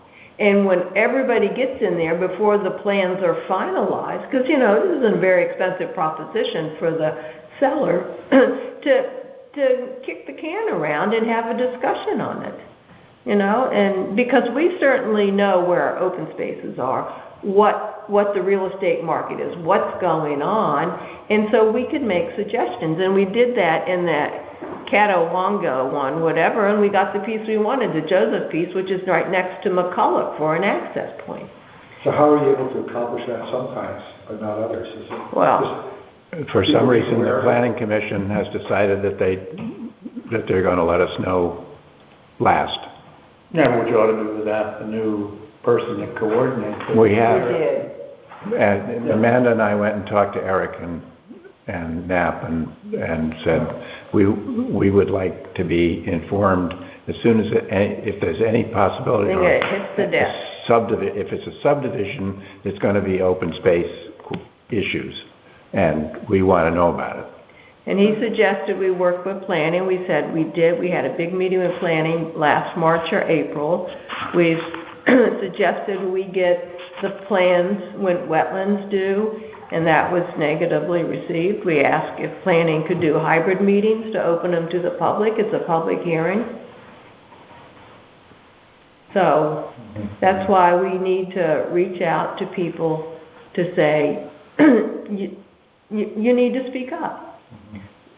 I appreciate you attempted to do that, but it'd be nice to be more effective there. Well, yeah. It's just tough doing it for the last hour. And I'm agreeing with your frustration. Yeah, because when the deadline, they probably had to plan for a month. Well, but see, we didn't have a meeting. Yeah. So that, Well, we were also on this one, it sort of fell between the cracks because Dan Barrett left and Eric came. That's what I'm saying with I don't see why Well, and we also said when a developer comes into town and wants to talk to you, one of us is always available to call us. We like to meet with them. We like to, have some input. We make ourselves available, and we just don't get it. I think, In fairness to him, though, he hasn't been around that long. Oh, Eric? Yeah, although I guess, did he work for us before? I don't know. No, I don't think so. Can I have those so I can write? Yeah. Well, but it just seems we should be doing sidewalks. We did in the past, and I don't know why wetlands Yeah, I mean, I remember on Binney Road, there was a site that we looked at. Oops. That's all right, Evan. Okay. Thank you, my assignment for tonight. But it doesn't seem that that's outlandish. I mean, most towns distribute plans to all those affected commissions. They do after wetlands. And I said, you've got people out there looking. We don't have to do it with wetlands. We can go before or after. But the engineers out there, the whole group's out there, why don't you notify us so we can look at the site? I said, you can't tell from a plan what this property looks like. We could go on the wetland meeting. We could go right after it. We could, we can go with them, but Rachel, that's mine. But Rachel doesn't like any discussion, doesn't want anything, and I think it's good to have discussion. We can have our own meeting. Right, but the surveyor's out there. He's already committed to some time. Usually Eric's out there, and we stayed afterwards, and he was very nice. Yeah. Seamus and Gary, Evan, and I walked in, and we talked about things and the ledge. I mean, it was very nice. We really got a feel for the land. It really is a very pretty piece. Not for basically public access or trails or anything to do, but it's, and if you had that buffer. Well, in a wet year, it's going to be impassable, basically. And that ledge, one of the lots is going to own the edge of the ledge, so there's not going to be any trail on the top of the ledge. Well, there wouldn't be any trail, No. but I mean, the animals that come by. I told you, I had a fox, coyotes, deer, turkeys. I mean, there's everything down there. Yeah. Where the wild things are. So, I think we're ready. are we ready to call it a night? You have to do the honors, adjourn. Yeah, would you, I will move that we adjourn at 7:06. I second. All those in favor? Aye. Aye.